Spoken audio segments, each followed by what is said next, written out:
हाँ, तो पिछले सेशन में हमने वो मंत्रियों की नियुक्ति के बारे में देखा था और हमने देखा था कि उनकी टेस्ट कैसे करें, तो क्या-क्या गुण एक मंत्री में होने चाहिए। और जो अलग-अलग किस्म की टेस्ट उपधा जिसे हमने कहा था, जिससे हम पता कर पाए कि उनकी ऑनेस्टी, लॉयल्टी, कमिटमेंट, डेडिकेशन कैसा है। और तब जो कौटिल्य के पहले जो आचार्य आए थे, उन्होंने कुछ-कुछ सजेस्ट करा था कि आप ऐसे करके टेस्ट करो। और हमने देखा था कि कौटिल्य कहते हैं कि आप टेस्ट करो, टेस्ट करना आवश्यक है, परंतु कहीं पर भी राजा रानी वो बीच में ना आए, इसका ध्यान रखो। क्योंकि अगर एक बार किसी की बुद्धि भ्रष्ट हो जाती है, क्योंकि कदाचित शुरुआत में उनकी बुद्धि में ऐसा कुछ ना हो, पर आपने ये विष उनके दिमाग में डाला है, तो कई बार ऐसा होता है कि जैसे पानी में आप विष डालते हो और पूरा पानी पॉइजनस हो जाता है, उसी तरीके से बुद्धि भ्रष्ट हो जाए, फिर वहां से वापस आना मुश्किल हो जाता है और ये राजा रानी के लिए खतरे का कारण हो सकता है। इसलिए आप टेस्ट करो, पर इस तरीके का ना करो जो राजा रानी, राजा के परिवार को, बेसिकली राजा को किसी भी तरीके से एंडेंजर करे। तो ये हमने देखा था। अच्छा, अब तो सबसे पहला जो राजा है उसके लिए सबसे पहला कार्य ये है कि वो मंत्रियों की नियुक्ति करे, जो हमने देखा। अच्छा, अब दूसरा कार्य जो अत्यंत आवश्यक है in terms of priority order is keeping an eye on the ground reality से आप परिचित हो। ग्राउंड रियलिटीज अपने देश के, दूसरे राजाओं के, अपने यहाँ क्या चल रहा है क्या नहीं, हमारे खिलाफ कोई रेबेलियन तो नहीं हो रहा, लोग खुश है कि नहीं है, मंत्री काम कर रहे हैं कि नहीं है, कोई षड्यंत्र तो नहीं रच रहा, बहुत सारी चीजें होती है ना। कोई क्राइम तो नहीं हो रहा, क्राइम अगर हो रहा है तो कौन कर रहा है, न्याय, क्योंकि न्याय संगत राज्य आपको स्थापित करना है। न्याय संगत राज्य स्थापित करने के लिए सबसे पहले तो आपके पास इंफॉर्मेशन होनी चाहिए कि चल क्या रहा है, ग्राउंड रियलिटी क्या है, ये पता होना चाहिए। इसीलिए दूसरा सबसे बड़ा कार्य मंत्रियों की नियुक्ति के बाद है चारों की नियुक्ति। चार मतलब स्पाई, ठीक है, जिनको सत्री भी कहा जाता है। अच्छा, और ये इंपॉर्टेंस ऑफ स्पाइस जो है, ये हम अपने हर एक नीति शास्त्र में देखते हैं, ये हम रामायण में देखते हैं, ये हम महाभारत में देखते हैं। हर जगह जहां पर भी राजा की बात आती है, राजधर्म की बात आती है, वहां importance of having a spy network is always mention and it's very very important. ठीक है, तो क्योंकि उन्हीं के द्वारा राजा हर जगह प्रस्तुत नहीं हो सकते, हर जगह प्रेजेंट नहीं हो सकते, तो आपको इंफॉर्मेशन कैसे मिले, है ना। इसकी आपको इंफॉर्मेशन के लिए you should have your agents, if I may, everywhere. और अगर आप जैसे मतलब अगर आज की परिप्रेक्ष्य में देखा जाए तो हम कहते हैं कि अच्छा कि जो सिटीजन्स है उन पे स्पाई नहीं करना चाहिए, the government has no right to keep an eye on citizens, private life, personal life की ये बात हम करते हैं। जबकि अगर हम चाणक्यन स्टेट की बात करें तो it is a more regulated state, जहां पर एक राजा की आंखें, राजा की नजर हर बात पर होती है। और चाणक्य के हिसाब से, और बेसिकली हमारे कितने सारे जो नीति शास्त्र विशारद रहे हैं उनके हिसाब से होनी चाहिए। ठीक है, there might not be an interference with your personal life, but whatever is your personal and public life, उस पर आंख तो रहेगी। क्योंकि तभी ही पता चलेगा कि सिटीजन जो हैं, जो नागरिक हैं, उनके मन में क्या चल रहा है, वो क्या चाहते हैं, कहाँ पर ऐसे कंटक हैं जो आपके विरुद्ध जा सकते हैं, कहाँ पे ऐसे मंत्री हैं जो काम नहीं कर रहे। ठीक है, तो एक तो ये है कि स्पाइस टू लुक ओवर जो आपका मंत्री परिषद है, जो आपके ऑफिशियल्स है, उन पर भी आपकी नजर रहनी चाहिए। दूसरा, जो आपके जनपद है, जनपद के जो लोग हैं, उन पर भी आपकी नजर रहनी चाहिए। तो there is an extensive description of the spy network that is mention. और एक तो मुझे याद आ रहा है, before we get into what Chanakya से, because he goes into a lot of detail as to किस टाइप के आप स्पाइस नियुक्त करो वगैरह। पर रामायण में एक बात आती है, एक तो जब भरत को राम जी कह रहे हैं, वो कश्चित सर्ग जो है अयोध्या कांड का 100 सर्ग जो है, उसमें वो उससे पूछ रहे हैं कि अच्छा तुम्हारे स्पाइस है कि नहीं, तुम्हें सब पता है कि नहीं क्या चल रहा है क्या नहीं, are you yours on the ground, that's one thing. पर शूर्पणखा जो है वो रावण से इंपॉर्टेंस ऑफ स्पाइस की जो 4 है वो क्यों होने चाहिए, इसके बारे में शूर्पणखा बताती है। क्योंकि जनस्थान में जहां पर इतने सारे राक्षसों का वध किया श्री राम ने, उस विषय में लंका में रावण को कुछ पता ही नहीं था, उसे कोई भी जानकारी नहीं थी। तो शूर्पणखा जाकर कहती है कि अरे ये क्या है, तुम तो विलास में रचे पड़े हो, तुम्हारे राज्य में, तुम्हारे अंतर्गत जो राज्य आता है वहां क्या चल रहा है ये भी तुम नहीं जानते। ये हमने रामायण के वक्त देखा था। और इसलिए वो कहती है कि हर एक राजा का कर्तव्य है कि वो चारों के द्वारा, जो उनकी आंखें है, वो चक्षु, हमने देखा था ना कि चक्षु, 4 चक्षु है राजा के, उसके द्वारा ध्यान रखते हैं। तो तुम जो कर रहे हो बहुत गलत है कि तुमको पता भी नहीं तुम्हारे राष्ट्र में क्या चल रहा है। So you are being negligent on your duties. तो ये शूर्पणखा ने कहा था। ऑफकोर्स अगर हम महाभारत में देखें तो महाभारत में भी जो शांति पर्व जब आता है और युधिष्ठिर जो है, युधिष्ठिर जाते हैं भीष्म जो बाणों की शैया पर सो रहे हैं और उनसे राजधर्म के विषय में पूछते हैं, राजा के क्या क्या कर्तव्य हैं इस विषय में पूछते हैं। और इसमें एक बात भीष्म भी स्वयं बताते हैं कि चारों का नेटवर्क होना अत्यंत आवश्यक है राजा के लिए, कि और वो सब पर ध्यान रखे, ऐसे ही नहीं कि दूसरे राजा पर ध्यान रखे। ऑफकोर्स वो तो होना ही चाहिए, you should have your spy network outside. External dangers तो हम जानते हैं, परंतु you should have your spy networks internal as well, and not internal केवल बाहर के लोगों पर आपके मंत्रियों पर, आपके परिवार पर, जो राजपुत्रों की बात हुई है, जो आपके प्रिंसेस, आपके स्वयं के बेटे भतीजे जो भी है, उन पर भी आपका ध्यान होना चाहिए, क्योंकि कब किसके दिमाग में क्या चल रहा है आपको पता नहीं है। तो वो भीष्म भी ये बात कहते हैं। एनीवे, तो कमिंग टू स्पाई नेटवर्क और चाणक्य, तो मैं क्या करती हूँ ना, क्योंकि ये बहुत ज्यादा डिटेल में है, मैंने इसके 3 चैप्टर्स है स्पाई से रिलेटेड, जो पेज 39 से शुरू होता है 11वां, तो 11वां, 12वां, 13वां 3 चैप्टर्स हैं जो स्पाई से रिलेटेड है, जिसमें वो एक्चुअली आई थिंक 14वां भी स्पाइस पे है।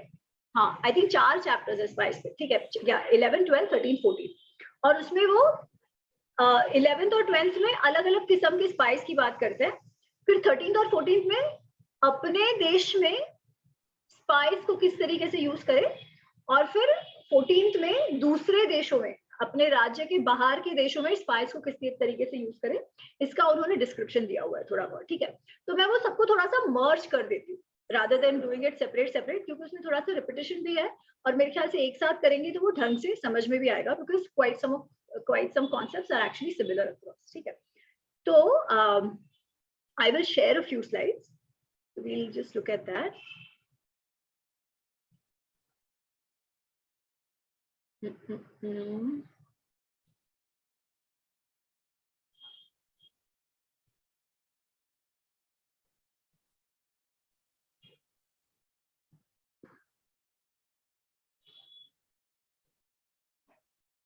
आपको दिखाई दे रही है ना स्क्रीन?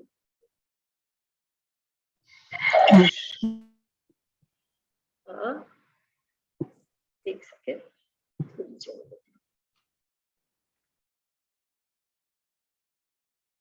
हाँ, तो वो 2 प्रकार के स्पाइस की बात करते हैं।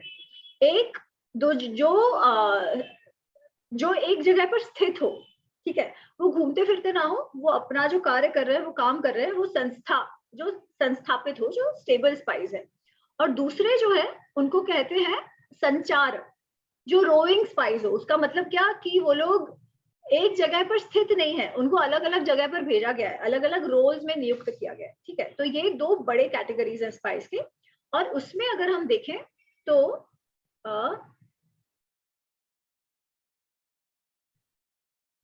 जो संस्थापित जो स्पाइस हैं, स्टेबल स्पाइस जिनको कहते हैं, उसमें एक आते हैं कापाटिकम। कापाटिकम मतलब जो स्टूडेंट्स हो, ठीक है, जो, क्योंकि तभी भी काफी सारी कॉलेजेस हुआ करती थी जहां बच्चे पढ़ते थे, तो उनमें जो यूनिवर्सिटीज है, ठीक है, जैसे आज भी हम देखते हैं ना कि यूनिवर्सिटीज का क्या काम होता है, जहां पर there is a high chance कि यूनिवर्सिटीज में ब्रेन वॉश किया जाए, इसलिए वहां क्या चल रहा है उस पर ध्यान रखना चाहिए। उसके अलावा बाहर क्या चल रहा है वहां भी रखना चाहिए, और बच्चे आई मीन स्टूडेंट्स पे लोग भरोसा भी, विश्वास भी ढंग से कर लेते हैं। तो ऐसे स्टूडेंट्स जो बहुत ही शार्प हो, बहुत कॉन्फिडेंट हो, बोलने में अच्छे हो, ढंग से ऑब्जर्व कर पाते हो क्या चल रहा है क्या नहीं, तो वो कापाटी कहा जाता है ऐसे स्टूडेंट्स को, जो गुरुकुल में रह रहे हो। उसमें से आप किसी बच्चों को अपॉइंट करो कि भाई तुम जो हो, तुम स्पाई का काम करोगे, इधर क्या जो भी कुछ चल रहा है नहीं चल रहा है उसकी जानकारी हमको देते रहोगे। एक इज वो। दूसरे है उदास्थितः।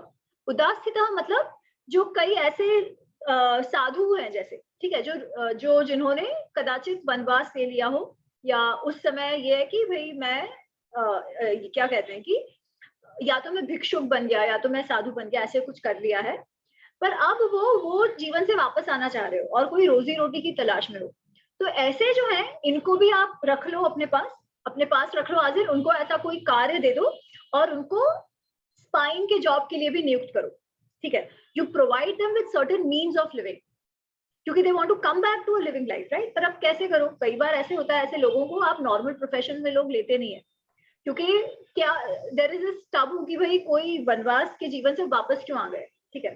तो इन लोगों को आप प्रस्थापित सॉर्ट ऑफ करो कि they still play the role of an ascetic, but they get some kind of remuneration from the king. In lieu of the remuneration, वो क्या करते हैं, वो राजा है उसके लिए स्पाइंग करेंगे कि क्या चल रहा है क्या नहीं। और ऐसे जो मंक्स हैं, जो और ऐसे जो, क्योंकि वो मंक है ना, वो एस्थेटिक्स है, मंक है, तो उनके पास और भी आएंगे, उनके खुद के भी कुछ शिष्य होंगे, तो वो उनका ये भी एक काम है कि आप बनाते जाओ और जो ऐसे हैं उनको रिक्रूट करो। जैसे रिक्रूटिंग एजेंसी का भी काम वो करते हैं कि अच्छा और ऐसे कौन मंक्स है, वो आर वैंडरिंग, राइट, वो घूमते रहते हैं, कभी भी वो स्थिर नहीं रहते किसी भी जगह पर। तो आप घूम रहे हो, आप बहुत लोगों से मिल रहे हो, देश विदेश के लोगों से मिल रहे हो, तो अगर तो आपके पास वो जानकारी होना, आपको बहुत सुलभता से लोगों की क्या चल रहा है क्या नहीं उसकी जानकारी मिल जाएगी, तो मेक यूज ऑफ दैट, ठीक है। तो वो उदास्थित। फिर है ग्रहपति का। ग्रहपति मतलब एक जनरल हाउस होल्डर कोई हो, अपने काम में कर रहा हो, ठीक है, जैसे कोई वाणिज्य है, बेसिकली कोई ट्रेडर है, कोई फार्मर है, इसमें ग्रहपति स्पेशली मीन्स फॉर फार्मर्स। कृषि जो है, जिसका शायद क्रॉप्स नाश हो गए हो, अनाज वेस्ट हो गया हो, एकदम जो वृत्ति है वो क्षीण हो गई हो, जो काम लाइवलीहुड है वो क्षीण हो गया हो, तो ऐसे को भी आप रिक्रूट कर लो, ठीक है। Provide them with land, provide them with resources and recruit them to become your spy. वैसे ही वैदे हक का क्या काम होता है, जो ट्रेडर्स रहे हो, किसी चीज में ट्रेड कर रहे हो, बहुत ज्यादा नुकसान हो गया हो, तो ऐसे लोगों को भी आप कुछ पैसे वैसे देके अपने लिए काम करने में लगा दो। और दूसरे मुंड जटिल, बेसिकली ऐसे same category as the monks but who are still monks, they don't want to come back, ठीक है, but they also are seeking livelihood। वो स्पेसिफिक उनका वेशभूषा जो है, या तो मुंडन किए हुए हैं जैसे बौद्ध कोई हो, या जो जटा धारण करने वाले हो, ऐसे जो साधु जो ऋषि मुनि ऐसे इस किस्म के तौर पे जो रहते हो, इनको भी आप रिक्रूट करो। अच्छा, आप जो ये तापस व्यंजन है ना और उदासित, इनके बहुत इंपॉर्टेंट काम है। कैसे होता है कि जब हम किसी ऋषि मुनि किसी साधु को देखते हैं तो हम बहुत ही सुलभता से उन पर विश्वास कर लेते हैं, ठीक है। तो ये एक उनका बहुत बड़ा फायदा होता है कि हम उन पर बहुत जल्दी विश्वास कर लेते हैं, and we have to make use of that, but I will come to it कि कैसे वो करते हैं। Before that I will come to the roving spy. या तो संचार मतलब या एक कैटेगरी होते हैं सत्री के। सत्री एक्चुअली लार्जर स्पाई ग्रुप पर भी यूज किया जाता है, but essentially those who know the कि ओमेंस को समझ सके कि अच्छा क्या चल रहा है, किसी भी वस्तु को देखकर, साइन को समझकर, नेचुरल और मैन मेड बॉडी मार्क्स जो भी चल रहा है वो समझ पाए, कुछ इल्यूजन्स कर पाए, है ना, कोई नाटक वगैरह कर पाए, जो संगीत कला में भी विशारद हो, ऐसे लोग जो आर्ट से रिलेटेड हो, किसी टाइप का जादू से रिलेटेड हो, समझ पाते हो, ह्यूमन बिहेवियर को समझ पाते हो, ठीक है, ऐसे लोगों को आप सत्री के तौर पे भी नियुक्त करो। क्यों? क्योंकि इनका काम है वो लोगों से घुलते मिलते हैं, they put on performances, people are willing to go and meet them, right. और they can, because they can talk about science, they can talk about a little bit of ज्योतिष वगैरह also, तो इनका काम वैसे आपको कुछ अपनी ओर से इंफॉर्मेशन डिसेमिनेट करना हो तो उसमें भी आप इनका उपयोग कर सकते हो। दूसरे हैं उनको कहते हैं तीक्ष्ण। तीक्ष्ण मतलब ऐसे लोग जो अपने जान की परवाह नहीं करते और जिनकी वृत्ति ही ऐसी है जो पैसों के लिए लड़ाई करते हो। लड़ाई कैसे? जैसे कुछ पहले अगर आप देखो ना, जैसे मल्ल होते थे, मल्ल जो है they are basically boxers, body builders वगैरह वगैरह, but some of them, and I don't mean मल्ल, बट उस किस्म के और भी लोग होते थे जो बस शौर्य दिखाने के लिए हाथी से, सुअर से, ऐसे किसी किसी जो जंगली जानवर है उनसे हाथापाई करेंगे, और उनसे हाथापाई करके ऐसे करके वो अपने पैसे वैसे करके अपनी वृत्ति चलाएंगे, ठीक है। सॉरी। तो इनको तीक्ष्ण कहा जाता है। They don't care about their lives as long as they get money, right? They have that शौर्य वीर्य इन देम। दूसरे हैं, इनको कहते हैं रसद। रसद मतलब ऐसे लोग जिनकी वृत्ति थोड़ी सी सॉरी एक सेकंड,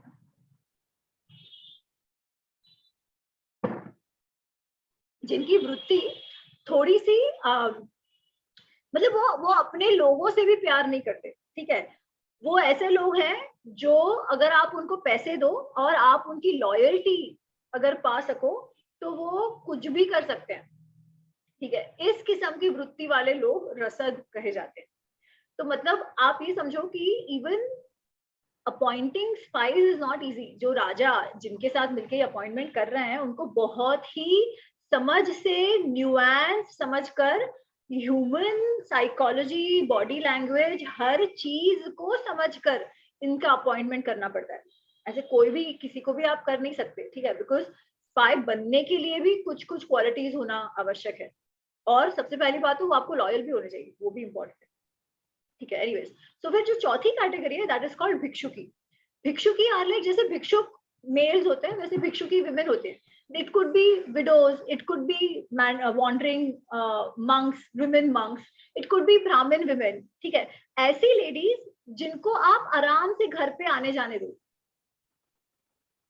वो किसी काम से आए, आपके घर कुक बन के आए, आपके घर की स्त्रियों से बात करने आए, कुछ कुछ फंक्शंस में आए जिसमें आप ब्राह्मण स्त्रियों को खाना खिलाते हो, है ना, आना जाना जो चलता रहे, ऐसे लोगों को, ऐसी स्त्रियों को भी आप नियुक्त करो। अच्छा, अब ये जो इसमें जो सत्री की बात है, that could also be main and women both, because वो नाट्य और ज्योतिष ये सब में आ गए, तो ऐसा नहीं है ये सिर्फ men men, it could be women as well. This category of भिक्षुकी encompasses all kinds of women as well, especially जो उसमें जो ब्राह्मण वुमेन, विधवा जो है, जो काम ढूंढ रही हो, ऐसे लोगों को भी आप सबको इन्वॉल्व कर रहे हो। So your spies are not just men but also women. In fact अगर आपने देखा हो चाणक्य सीरियल या इवन, और which we know it happens even now, honey trapping is very very common, right? Honey trapping is the easiest way to get information out, because why? काम लोगों को, काम जो लस्ट है ना, वो बहुत आसानी से एक पुरुष को पिघला सकता है। तो इसीलिए हनी ट्रैपिंग अभी भी होता है, तब भी होता था, और इसीलिए विमेन स्पाइस भी बहुत होते थे, उस टाइम पर भी होते थे, आज भी होते हैं। अच्छा, एनीवेज, पर सबसे इंपॉर्टेंट गुण कौन से हैं स्पाई में? प्रज्ञा शौच युक्त। प्रज्ञा, इंटेलिजेंस तो होनी चाहिए, because this is a very very important task. इसमें कुछ भी गलती हो, निर्णय आपके एकदम गलत हो सकते हैं, है ना। तो प्रज्ञा होनी आवश्यक है। ऑनेस्टी, ऑनेस्टी किसके लिए? राजा के प्रति, देश के प्रति, देश के प्रति, राष्ट्र के प्रति, राजा के प्रति आपकी ऑनेस्टी, शौच होना अत्यंत आवश्यक है, क्योंकि ऐसी कई परिस्थितियां आएंगी जिसमें आपके जीवन को खतरा है, और वो फिर भी आप तभी ढंग से आपका कार्य निपटा पाओगे, कर पाओगे, अगर आपको आपके देश के प्रति प्रेम है और आप समझ रहे हो आप ये काम क्यों कर रहे हो, है ना। So your loyalty is with your country और and your group, so that is extremely important. और इनको बेसिकली क्या कहा जाता है? जो स्टेबल स्पाइस है, जो रोइंग स्पाइस है, ऑफकोर्स उनको तो बहुत काम में लगाए जाते हैं, कहीं कहीं भेजे जाते हैं, but basically they are told यत अकुशलम पश्यसि तत् तदानीम एव प्रत्यादिशति। यत अकुशलम पश्यसि, जब तुम कुछ भी अकुशल चीज देखो तब तुरंत आकर हमें उस बारे में जानकारी दो, ठीक है। सो दिस इज व्हाट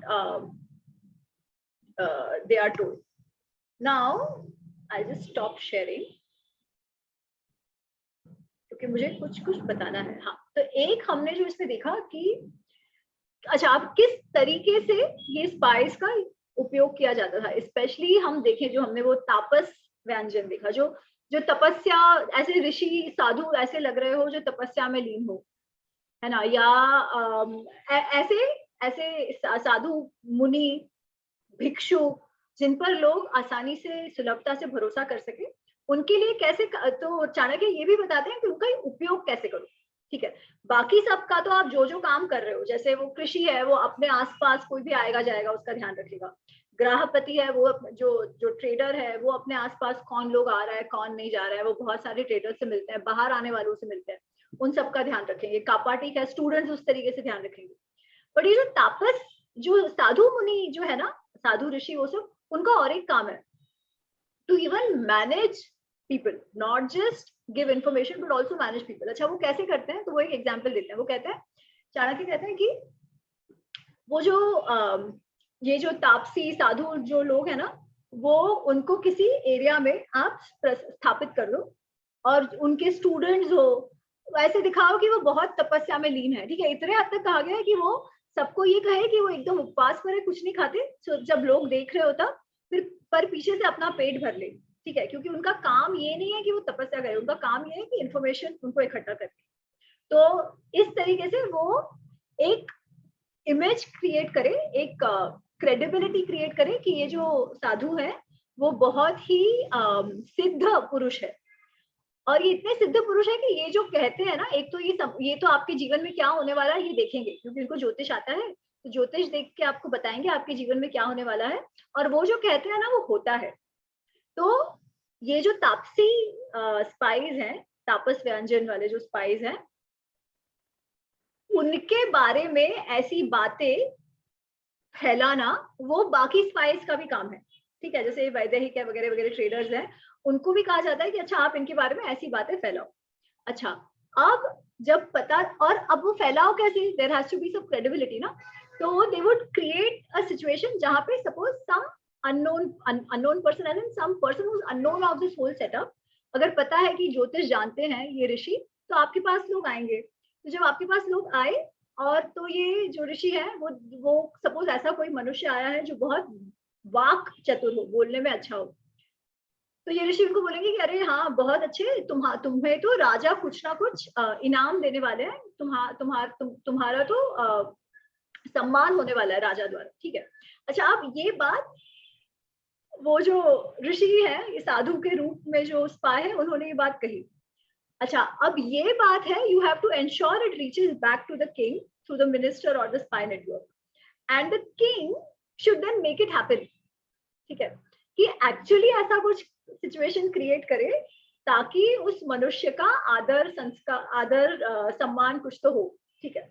अच्छा, अब सबने देखा है कि अच्छा ये ऋषि मुनि ने कहा था, तो ये बात तो सत्य हो गई, मतलब ये सच्ची में सिद्ध पुरुष है। तो ऐसे करके आप दो तीन चीजें इकट्ठा, एक दो तीन चीजें आप ऐसे दो इवेंट्स ऐसे करो कि लोगों को भरोसा होने लगे, ठीक है।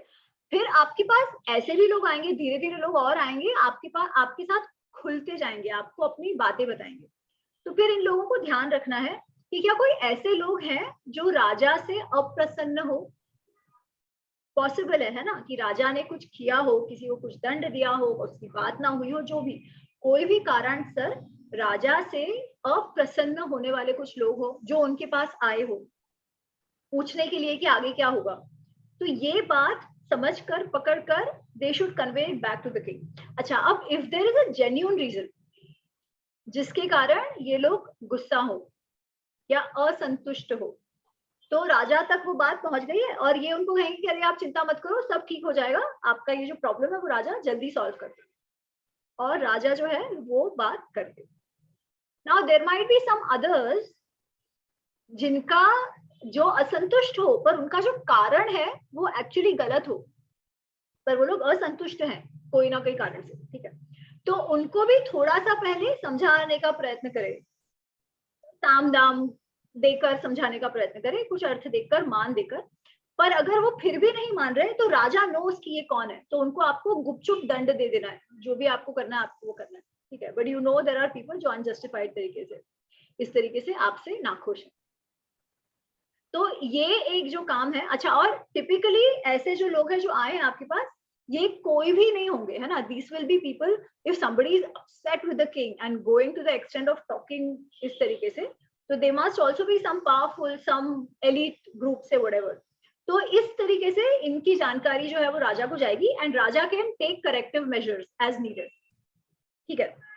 तो that is one job of the that is the job of some of these spies. तो कुछ कुछ जो ये है ना, ये एक साथ एकत्र होकर काम करेंगे, जैसे जो ट्रेडर स्पाई है वो इनके साथ मिलके काम करेंगे, जो ग्राहकपति है वो ये बातें फैलाने में मदद करेंगे वगैरह वगैरह, ठीक है। तो you make such groups of spies, but of course not every group knows which the other group is. तो आपको वो भी ध्यान रखना है, क्योंकि स्पाइस को भी स्पाइस पे ध्यान रखना है कि वो लोग सही काम कर रहे हैं कि नहीं कर रहे हैं, विदाउट एनीबडी नोइंग एनीथिंग। अब वो कैसे वर्कआउट होता होगा मैं नहीं जानती, but clearly there was some very amazing system that our rajas put in place. Anyway, so this is one, these are the different kinds of spies, ठीक है। अच्छा, अब ये जो सत्री संचार की जो बात हुई थी ना, ये जो रोविंग स्पाइस जिनकी हमने बात की थी, जो घूमते हैं, दे आर नॉट स्टेबल, इनको इनका क्या काम हो जाना चाहिए? तो चाणक्य कहते हैं कि इनको जो आपका मंत्री परिषद है, आपके जो सारे ऑफिशियल्स हैं, उन पर आपको नजर रखनी है, उनका भी आपको देखना है कि वो सही से काम कर रहे हैं नहीं कर रहे हैं, उनके मन में क्या चल रहा है, उनका मन शौच है कि नहीं, आपके लिए लॉयल है कि नहीं, कुछ और चल तो नहीं रहा है, वो किसी और से मिलजुल तो नहीं गए। तो ये जो है ना, जैसे भिक्षुकी है, रसद है, ये वो जो तीक्ष्ण की बात कही थी, इन सबको आपको इनके घरों पे, दफ्तरों में अपॉइंट कर देना है। जैसे वो जो तीक्ष्ण है, जो उनकी जो पैसे लेके वो शौर्य दिखाते हैं ना, इनको उनके बाहर का जो काम हो, ठीक है, कि उनका पानी भर के आना हो, छतरी लेके चलना हो, जूते वूते साफ करने वगैरह वगैरह, वो सारा जो काम है उसके लिए ये तीक्ष्ण किस्म कैटेगरी के जो स्पाइस है उनको नियुक्त करना है। जो रसद कैटेगरी के हैं, जो मतलब पॉइजन देने से भी, रसद basically, ras is used as poison and the is to give, तो वो नाम ही वैसे आया है। ऐसे लोगों को कुक्स की तौर पे नियुक्ति करवा दो घर के अंदर। तीक्ष्ण जो है वो घर के बाहर, तो keep an I out on, वो किसी और से मिलजुल तो नहीं रहे, कोई रेबेलियन तो नहीं कर रहे, ठीक है। जो रसद है उनको घर के अंदर नियुक्त करो कि अंदर क्या चल रहा है, अंदर की खबर रखो, आप किन से मिल रहे हैं, किन से नहीं मिल रहे हैं वगैरह वगैरह, ठीक है। और जरूरत पड़े तो अंदर से you can do a sabotage for that minister as required. ये जो भिक्षुकी है वो आए जाए, वो आपकी जो अंतःपुर, जो स्त्रियों के लिए जो पार्ट है आपके इसका, उधर आए जाए, वहां का ध्यान रखे, वहां की जानकारी रखे, वहां क्या चल रहा है क्या नहीं। तो इस तरीके से इन लोगों को आप नियुक्त कर दो, ठीक है। फिर आगे चल के वो ये भी कहते हैं कि कैसे स्पाइस को कहाँ नियुक्त करना है, किनको आपके बॉर्डर पे नियुक्त करना है, किनको आपको बाजार में नियुक्त करना है, किनको तीर्थ स्थानों पे नियुक्त करना है। इसका बहुत सारा डिटेल है, but I think we don't need to get into that. But एक बात वो जो कहते हैं कि आप जब आपके बॉर्डर एरिया में जिनको नियुक्त करते हो, वो ऐसे होने चाहिए जो फूटे नहीं, ठीक है। लोग फूट जाते हैं कोई ना कोई कारण से, आपको कोई ना कोई खरीद लेता है, तो ऐसे लोग जो बिल्कुल भी किसी के खरीदने में ना आए, जिसको अकृत्य, कृत्य मतलब वो जो आसानी से फूट जाए, अकृत्य मतलब जो आसानी से ना फूटे। तो आप बॉर्डर एरिया पे ऐसे लोगों को नियुक्त करो जो आसानी से किसी के, क्योंकि बॉर्डर एरिया पे you are always working with, I mean you be more exposed to people coming and going, बाकी देशों के जो एनिमी राजा है, for example, let's say enemy ना हो तो भी आपका एनिमी हो, मित्र देश हो, कोई भी देश हो, हर जगह आपको रखना है स्पाइस। ये तो वो बताते हैं कि अगर कोई एकदम उदासीन हो, इंडिफरेंट हो आपसे, न्यूट्रल हो, उधर भी आपको स्पाइस रखने हैं। जो आपका एनिमी राष्ट्र हो वहां तो रखने ही है, और आपके अंदर भी रखने हैं, और मित्र राष्ट्र है वहां पर भी स्पाई रखने, ठीक है। तो ये जो आपके जो बॉर्डर एरिया पे ऐसे लोग हैं जो जल्दी से फूटे नहीं, तो this is what he says. अच्छा, ना एक बार ये मंत्रियों के यहाँ आपने स्पाई रख दिया, that itself is not enough. आपको आपका जो जनपद है, लार्जली आपके जनपद में क्या चल रहा है क्या नहीं, ये भी ध्यान रखना है। ध्यान तो रखना है, और साथ में कई बार ऐसा होता है कि you also have to get certain kind of information disseminated through informal channels, ठीक है, to manage certain things। तो उसके लिए वो क्या कहते हैं। अच्छा, बिफोर आई कंटिन्यू, अब तक क्लियर है ना, अब तक कंफ्यूजन तो नहीं है? बिकॉज आई अंडरस्टैंड ये टॉपिक ऐसा है कि I am just rambling away and it is not directly applicable to us in our life, but वैसे समझ, आई होप इट्स क्लियर जो मैं बोल रही हूँ। Super fantastic, okay. तो वो कहते हैं कि आपका जो जनपद है वहां पर भी आपको ऐसे स्पाइस की नियुक्ति करनी चाहिए। And he gives an example कि उनको क्या करना चाहिए, कि पता कैसे करो कि आपके जो सिटीजन्स हैं वो आपके बारे में क्या सोचते हैं।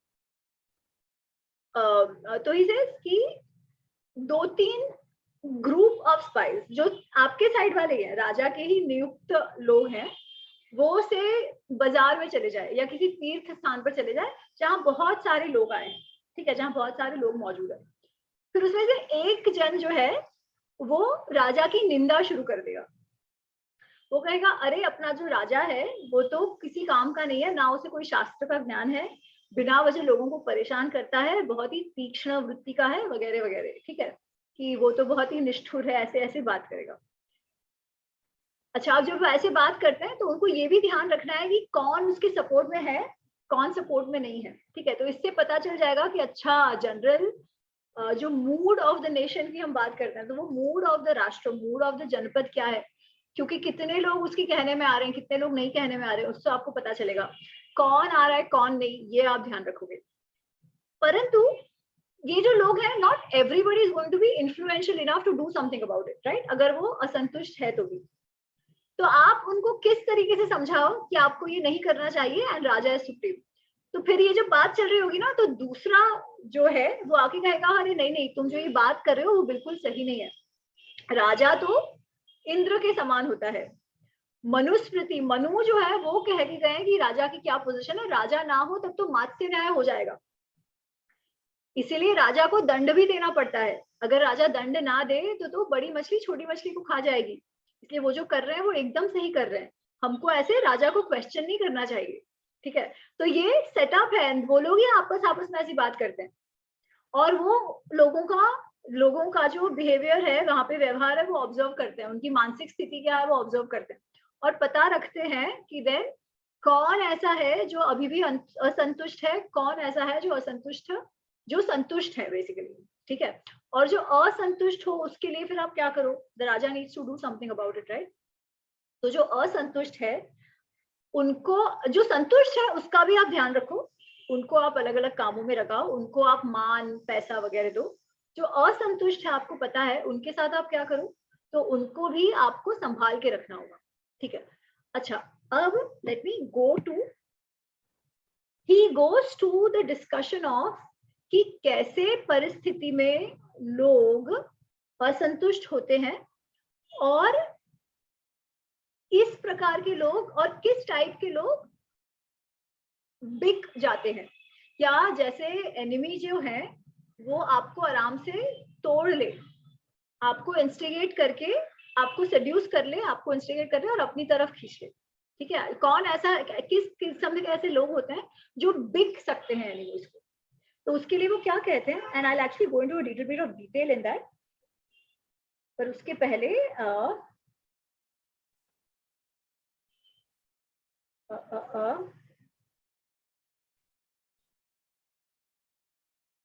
दिस इज चैप्टर, अच्छा उसके पहले, ठीक है, उसके पहले एक बात करते हैं, पेज नंबर 44 पर,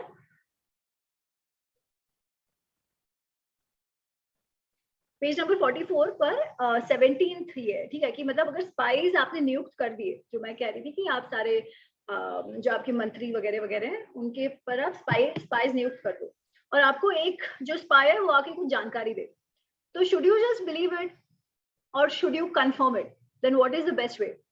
तो चाणक्य से जो ये जो नीति है वो कहती है कि आपको एक पर नहीं भरोसा करना है, केवल एक जन आपको कुछ कह रहा है उस पर विश्वास नहीं करना है, because you never know, right, they might only play you, वो खुद ही फूट गए हो और आपको आके कुछ बात कहे, तो आपको कैसे पता सही हो कि नहीं।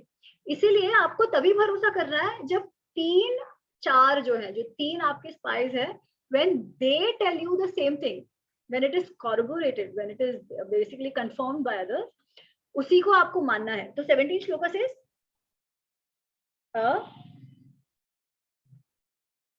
त्रयाणाम एक वाक्य संग्रत्य यह, तो जब 3 जन आपको एक ही समाचार आकर देते हैं तब आपको उस बात पर विश्वास करना है, ठीक है।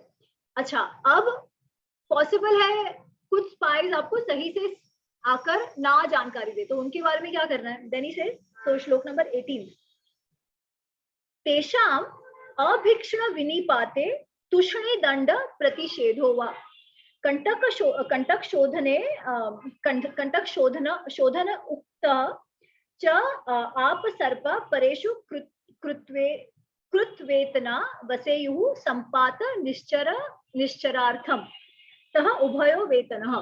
तो बेसिकली वो कहते हैं जो बार बार आके, जैसे पहला वाला था तेषाम अभीक्ष्ण विनिपाते तुष्णी दंडम प्रतिषेधो वा, ऐसे लोग जो आपको सही से दे ही नहीं पाते, जो बार बार आपको गलत समाचार देते हैं, सही से आपको समाचार नहीं दे पाते, उनको आप क्या करो, या तो आप उनको निकाल दो काम से, या उनको कोई ऐसा दंड दो जिसके बारे में वो किसी से कुछ कह ना सके। तुष्णी दंड मतलब दंड विच इज गुपचुप आप उनको दंड दे दो कि किसी को कुछ समझना पड़े, ठीक है। बेसिकली आप उनको निकाल दो या समहाउ यू पीनलाइज देम, जो लोगों को पता ना चले, जो आपको बार बार आके गलत इंफॉर्मेशन दे रहे हो या इंफॉर्मेशन जो है वो नहीं दे रहे। That is one.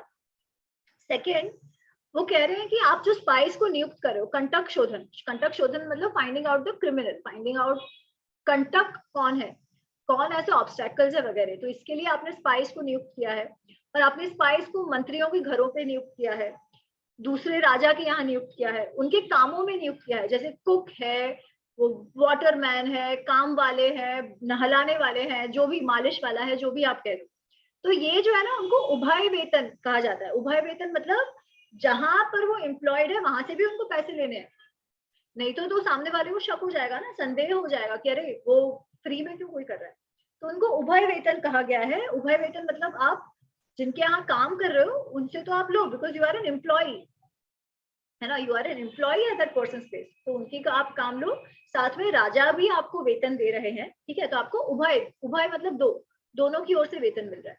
पर अच्छा, how do you regulate, how do you ensure कि ये जो स्पाइस इस किस्म के हैं वो आपको डबल क्रॉस तो नहीं कर रहे, आपसे भी सैलरी ले रहे हैं, उनसे भी सैलरी ले रहे हैं, ये भी पॉसिबल है कि वो आपको डबल क्रॉस कर दे, तो उसको आप कैसे एंश्योर करो कि वो ना हो, तो उसके लिए ही से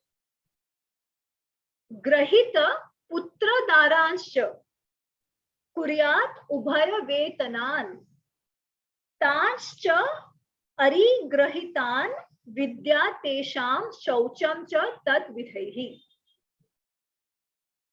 उन स्पाइस के जो बच्चे और पत्नी हैं, पत्नी बच्चे जो हैं उनको आप अपने कंट्रोल में रखो, ठीक है। तो ऐसा नहीं कि वो अकेला है, जो भी आपका स्पाई है आपकी नजर उसके बीवी बच्चों पर होनी चाहिए, they should be in your control, in your आश्रय, इसलिए उस स्पाई को पता होना चाहिए। एक तो है कि आप उनका ध्यान रखो, अगर वो आप उनका ध्यान रख रहे हो तो वो स्पाई को वो जानता है कि अगर मुझे कुछ हो गया तो ये राजा जो है वो मेरे बीवी बच्चों का ध्यान रखेगा। परंतु on the other side of it that also ensures कि वो जो बंदा है वो आपको लॉयल रहे, क्योंकि उसको मालूम है मेरे बीवी बच्चे जो है वो राजा के निगरानी में है, तो मैं कुछ गलत करूंगा तो मेरे बीवी बच्चों की आ बनेगी, ठीक है। तो आप उसके फैमिली को अपने कंट्रोल में रखो जो ऐसे किस्म के स्पाई हैं, ठीक है, आप उनको भी छोड़ो मत, और ऐसे स्पाइस के पीछे भी स्पाइस आप रखो ताकि आपको पता चल सके कि अच्छा वो जो कर रहे हैं वो आपको डबल क्रॉस तो नहीं कर रहे हैं, ध्यान रख रहे हैं कि नहीं रख रहे हैं। तो it's like a spy network over a spy network, keep a spy over a spy, so you have like multiple levels of spying to ensure आपको सही से इंफॉर्मेशन मिले।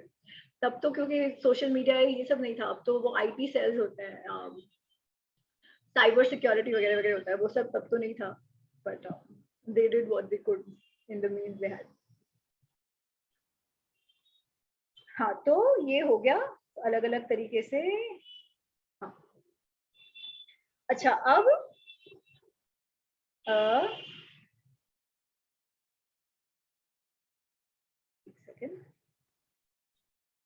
हाँ, ये जो मैंने आपको जनपद टेस्टिंग की तो बात कही कि आप स्वयं ही वो जो आप जनपद में कैसे करो, तो जनपद में आप स्वयं पहले तो ये पता करो कौन आपके साथ है कौन आपके साथ नहीं है, और कैसे 2-3 लोग मिलके स्वयं ही वो बातें करते हैं कि लोगों को उकसाने की बात करते हैं और स्वयं ही उसको कहते हैं कि नहीं करना नहीं चाहिए, ठीक है। तो ये managing as well as finding out at the same time, one. Second, वो कहते हैं किम वदंतिम च विद्यु, जो र्यूमर्स फैले हुए हैं, कई बार टॉक ऑफ द टाउन होता है, कौन क्या कह रहा है, जो हमको पता है, जो हमने रामायण में सुना है कि बहुत सारी किंवदंती फैल गई थी कि सीता जी जो है वो उनके विषय में बहुत सारे र्यूमर्स फैल रहे थे। उस तरीके से ध्यान रखो कि क्या ऐसी बातें जमीन पे क्या बातें चल रही है। King should always know the rumours going around, because sometimes rumours might not be rumours, there might be some truth to it, है ना। तो उसके बारे में आप निश्चित हमेशा ध्यान रखो। फिर जो मैंने कहा कि जो संतुष्ट है उनको भी ध्यान रखो, जो असंतुष्ट है उनको साम दाम दंड भेद से आप मैनेज करो। या तो वो पैसे के कारण असंतुष्ट है तो पैसे दिए हो गए, या तो वो मान चाहते हो तो आपने मान दिया तो हो गया। कोई ऐसे हो जो फिर भी नहीं हो रहे तो उनको आप क्या करो, उनके बीच आप भेद लगाओ, या आप उनको ऐसे कामों पे नियुक्त करो जिससे लोग ही उनके विरुद्ध में हो जाए। ठीक है, अगर ये जैसे उनको टैक्स कलेक्शन में रख दो या ऐसे कुछ कर दो जिससे लोग ही ऐसे जो ऑफिशियल्स है उनके विरुद्ध हो जाए। ठीक है, या ऐसा कोई स्कैंडल क्रिएट करो उनके अगेंस्ट, आपका स्पाई नेटवर्क है तो ऐसा कोई स्कैंडल क्रिएट करो कि लोग उन पे गुस्सा हो जाए ताकि उनकी क्रेडिबिलिटी नष्ट हो जाए। ऐसे लोग जो आपके कुछ भी कहने से मान नहीं रहे, ठीक है, और फिर भी गुस्सा होकर बैठे हैं, they are plotting against you. तो मेक अ सिचुएशन वेयर उनके बारे में कोई स्कैंडल क्रिएट हो जाए और लोग उनके साथ ना दे, लोग उनका साथ ना दे। ठीक है, तो create some situation like this. अच्छा, now what kind of people as I said are more likely to cross over to the other side? What, ऐसे कौन से लोग हैं जो इजीली बिक सकते हैं? तो उसके लिए वो कहते हैं पेज नंबर 48 लाइन नंबर 22, क्रुध लुब्ध भीता अवमानिनस्तु परेशान कृत्याः। जो क्रुद्ध है, जो आपसे क्रोधित है कोई ना कोई कारण से, जो ग्रीडी है, लुब्ध है, जो आप जो भी है उससे संतुष्ट नहीं है, दे वांट मोर, जो भीत, जो किसी ना किसी बात से डर गए हो, उन्होंने या तो कुछ गलत किया है या तो उनके मन में ऐसी कोई बात है, उनको लग रहा है कि राजा उनको कभी ना कभी कोई ना कोई परेशानी राजा उनके साथ कर सकता है ना। तो ऐसे लोग जो है जो भीत, जो डरे हुए हो। और चौथा है अवमानित, जो जिनको लग रहा है कि उनका इंसल्ट हुआ हो, उनको जैसा मान चाहिए था वैसा मान नहीं मिला हो। ऐसे लोग जो हैं ये भी इजिली बहुत सुलभता से दूसरी ओर चले जा सकते हैं। अच्छा, अब जो ऐसे लोग हैं इन लोगों को आपको मैनेज करना है। तो स्पाई नेटवर्क द्वारा आपको ये पता करना है कि ऐसे कौन से लोग हैं जो दूसरी तरफ चले जा सकते हैं, जो असंतुष्ट हैं। ठीक है, और ये 4 कैटेगरीज वो देते हैं। ये लोग अपने साइड हो कि मतलब ऐसे क्रुद्ध और लुब्ध लोग अपने साइड हो तो उनको आपको ऐसे मैनेज करना है कि वो आपकी ओर से दूसरी ओर ना जाए। परंतु जब आपके स्पाइस दूसरे राज्य में हो तब उनको उस राज्य के ऐसे लोगों को ढूंढ कर अपनी ओर करना है। ठीक है, सिमिलर वहां जो आपके देश के ऐसे लोग दूसरी तरफ ना जाए, फूट ना जाए, इसको आपको ध्यान रखना है। उनकी क्या कैरेक्टरिस्टिक्स है और किस तरीके से उनको मैनेज करना है। The same thing on the other side is that आपको सामने वाले की यहाँ ऐसे कौन से लोग हैं, किस तरीके से उनको संतुष्ट करके अपने साइड आप खोड़ के ले आ सको, ये इसका भी आपको ध्यान रखना है। अच्छा, अब ये क्रुद्ध लुब्ध भीत अवमानित मानित कैटेगरी में कितने एग्जाम्पल्स हैं ये भी देखने जैसे हैं। तो मतलब किस किस टाइप के लोग क्रुद्ध हो सकते हैं, किस किस टाइप के लोग मानी हो सकते हैं, अवमानित हो सकते हैं, किस किस टाइप के लोग भीत हो सकते हैं, इसका भी पूरा लिस्ट दिया हुआ है चाणक्य ने। ठीक है, तो हम वो देखते हैं। I thought it better to do just a slide on that. I share again.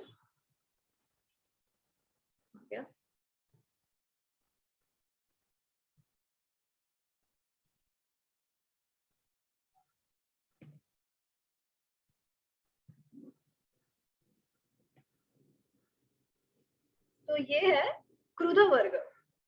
क्रुद्ध वर्ग मतलब मैं केवल वो अंग्रेजी वाला पढ़ लेती हूँ in the interest of time, कि ऐसे एक सेकंड, हाँ, कि सॉरी, क्रुद्ध वर्ग जिसको राजा ने कुछ प्रॉमिस किया था कि ऐसे ऐसे होगा तो मैं तुमको ये दूंगा, और उसे वो ना दिया गया हो, तो obviously he is upset, he is not satisfied with the king. ठीक है, तो ऐसे को हम आराम से फोड़ सकते हैं। फिर और कौन, कि ऐसे दो लोग जिनका स्किल सिमिलर हो, पर कोई तो कारण के कारण, कोई भी बायस के कारण एक को प्रेफर किया जाता है और दूसरे का इंसल्ट किया जाता है, तो वो गुस्सा हो जाता है कि भाई क्यों, ईगो की बात है ना, ईगो की बात है, फेयरनेस की बात है, जो भी कुछ। फिर ऐसे लोग जो राजा के जो फेवरेट हो, राजा की आसपास जो भी वो जो ग्रुप हो, वो लोग ऐसे कारण, ऐसा कुछ कारण से किसी का नुकसान करा दे या डिसफेवर करा दे उसे, ठीक है। क्यों?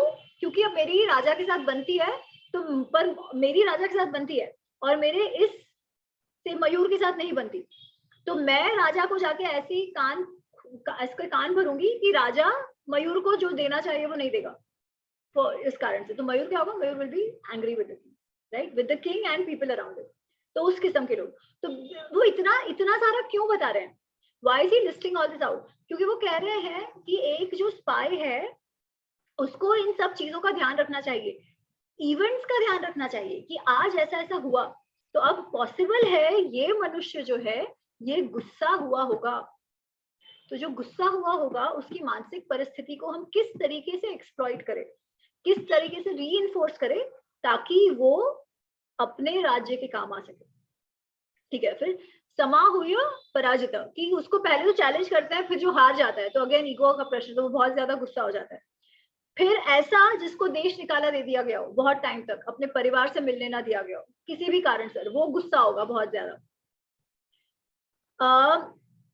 ऐसे ऐसा मनुष्य जिसने कोई प्रोजेक्ट करा हो और उस प्रोजेक्ट में उसे बहुत ज्यादा पैसे भी लग गए, उसे सारा खर्चा किया हो, और उसके बाद जो उसको कहा गया था वो उसे ना दिया जाए, जो पैसे मिलने चाहिए वो ना मिले जाके, ताकि इसको सारा लॉस इनकर करना पड़े, तो ये भी गुस्सा होगा राजा से।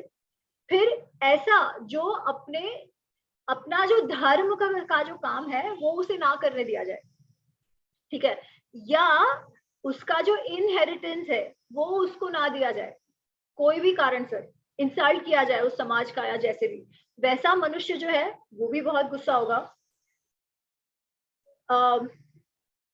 ऐसा मनुष्य जो बेसिकली व्हाटएवर अपने जो जिसके वो लायक है वो उसे ना मिल रहा हो, ठीक है, जानबूझ के उसको पीछे खींच लिया गया हो, किससे, उसके स्वयं या तो उसके साथ जो लोग हो, वो हम कहते हैं ना कि प्रमोशन मिलना चाहिए बट नहीं दे रहे, क्यों? आपके साथ वाले वो आपके अगेंस्ट कुछ करे जा रहे हैं, तो आपको प्रमोशन जो मिलना चाहिए वो नहीं मिल रहा है, what is rightfully yours you don't get.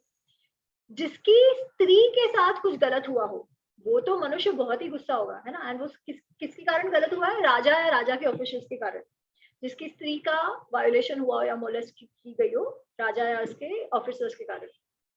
ऐसा जिसको बिना वजह इम्प्रिजन कर दिया गया हो, जेल में डाल दिया गया हो, कोई कारण हो भी सकता है बट नहीं भी हो सकता, बट व्हाटएवर, उसे गुस्सा तो आएगा कि उसे पनिशमेंट मिला है। ऐसे जिसको कोई ना कोई किस्म का दंड मिला है या फाइन मिली है, ठीक है, किसी भी इससे, ऐसे जो कुछ गलत करना चाह रहा था पर उसको रोक दिया गया, और पता है कि अभी इसने गलत काम, जो व्हाटएवर उसे बेसिकली जो करना था मिथ्या आचार, उसको मिथ्याचार नहीं करने मिला, he wanted to indulge but he was not allowed to indulge। तो बेसिकली जो काम वृत्ति है, which could not just lust but even the desire is very strong to do something, to want something, but आपको राज्य ने रोक लिया हो, जिसका सब कुछ छीन लिया हो, राजा और राष्ट्र ने सब कुछ छीन लिया हो, maybe wrongfully, maybe rightfully, but mainly wrongfully, he has nothing to lose, he will be extremely upset with the king। जिसको टॉर्चर कर दिया गया हो, जिसके बीवी बच्चे रिलेटिव्स उनको देश निकाला दिया गया हो, ठीक है, तो इस किस्म के लोग जब वो एक तो अपने देश में किनके साथ ऐसे हुआ हो, और उससे भी बढ़कर दूसरे राजा दूसरे राष्ट्रों में जिन जिन लोगों के साथ ऐसा हुआ है उन पे आप keep a track on them. Why? Because it's very easy to brainwash them and take them on our side, जो अभी भी होता है ना, अभी भी आप देखो सबसे ज्यादा राइट और रॉन्ग रीजंस के कारण ये जो समाज में ये लोग जो डिवाइड एंड रूल करते हैं वो ऐसे ही करते हैं ना, जहाँ पे एक्चुअली कोई इशू नहीं है वहां पे आप इशू क्रिएट करो, फिर ऐसा कोई सिचुएशन क्रिएट कराओ, फिर ऐसा सिचुएशन क्रिएट कराओ कि राजा से उनको पनिशमेंट मिले, फिर it's a circle, right, you become angry about something. पहले आप रायट्स कराओ, रायट्स में फिर आपको पनिशमेंट मिले तो कहो अरे क्योंकि हम एक्स कम्युनिटी से हैं इसलिए हमारे पर अत्याचार हुआ है, फिर उसका पूरा विक्टिम नैरेटिव आप चलाओ, फिर उस विक्टिम नैरेटिव में जो भी आ गए वो obviously are always going to be upset, वो पूरी community is always upset with you, फिर उनको पैसा दो और बाइफर्केशन और आप रायट्स कराओ जो भी है ना। So this is the thing which goes on, this is how they all work, this is how the whole हम जो क्या कहते हैं वो state, what state is that called कि वो जो बेसिकली वो कहता है ना कि किसी का तो हाथ है ये सब कराने में, तो this is how it is, this is how the enemies function. आपके राष्ट्र में ऐसे कौन लोग हैं जो इजीली बिक सकते हैं, उन पर ध्यान रखते हैं। ऐसे कौन से स्टूडेंट्स हैं, जैसे वो कश्मीर वाला जो आईएएस हो गया था, उसका दिमाग उन्होंने भ्रष्ट कर दिया, his language change in a few years जब वो आईएएस हुआ था वर्सेस लेटर, ऑल्दो आर्मी ने उसको पढ़ाया लिखाया था। क्यों? क्योंकि उस पर ये कंटिन्यूस बॉम्बार्डिंग होता है कि अरे तुम सर्टेन रिलीजन से हो ना, इसलिए तुम्हारे साथ स्टेट अत्याचार कर रही है। सही तरीके से गलत तरीके से वो गुस्सा करो, गुस्सा जनरेट कराओ, आप इंसल्टेड हो ऐसा जनरेट कराओ और उसको अपने ओर ले लो, या तो जो ऑलरेडी ऐसे उन पे ध्यान रखो। तो दिस इज द क्रुद्ध वर्ग। देन देयर इज भीत वर्ग, जो डरे हुए हो।